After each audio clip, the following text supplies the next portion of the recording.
Welcome back to Gardening with Val. Today we are diving into the world of seed starting, exploring soil mixes, cup cutting, and how to manage light for healthy plant growth.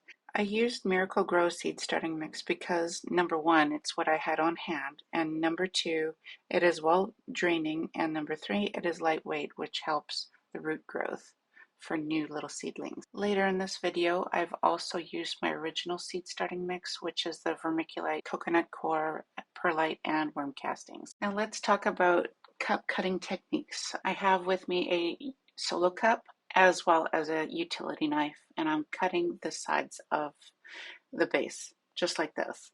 But if you want to be safety first, you can put the cup laying on the counter or cutting board and cut away from you. I first saw this technique from the gardening channel with James Prigioni, and recently I saw a really neat technique where her husband drilled through multiple layers of solo cups all at once to make one unified hole, which I am going to do soon. Now let's talk about timing. I decided to start my tomatoes and pepper seeds a bit later than usual this year. Why? Well, these plants grow really fast, especially the tomatoes, and I wanted to avoid root binding.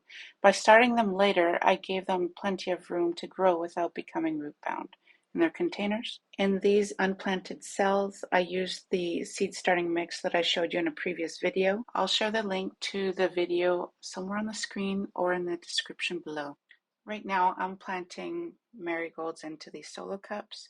The soil has been prepped and it's ready. The drainage has been completed.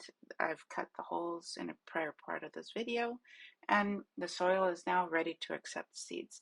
So here, actually, I take tweezers and grab the light part of the seed and just enough to shove the black part of the seed underneath the soil and leaving the white tip exposed. Next step I do is I cover them with clear plastic of some sort, like a greenhouse, and put them in the sun. Here I have my nasturtiums, and I did the similar technique as I did the marigolds. For my nasturtiums, I scarified them, soaked them for about 2 hours, and then put them in the soil. Speaking of growth, let's address light management. I've positioned my seed starting trays near the patio door to take advantage of the ample daylight. However, you might notice that my tomato seedlings are getting a bit leggy. This happens when plants stretch towards the light in search of more sun. To combat the legginess, I regularly rotate the trays to ensure that all sides of the seedlings receive equal light exposure.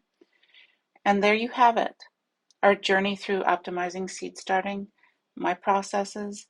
Remember, finding the right soil mix, mastering cup cutting techniques for drainage, and managing light are essentials, and don't forget watering steps for nurturing healthy seedlings.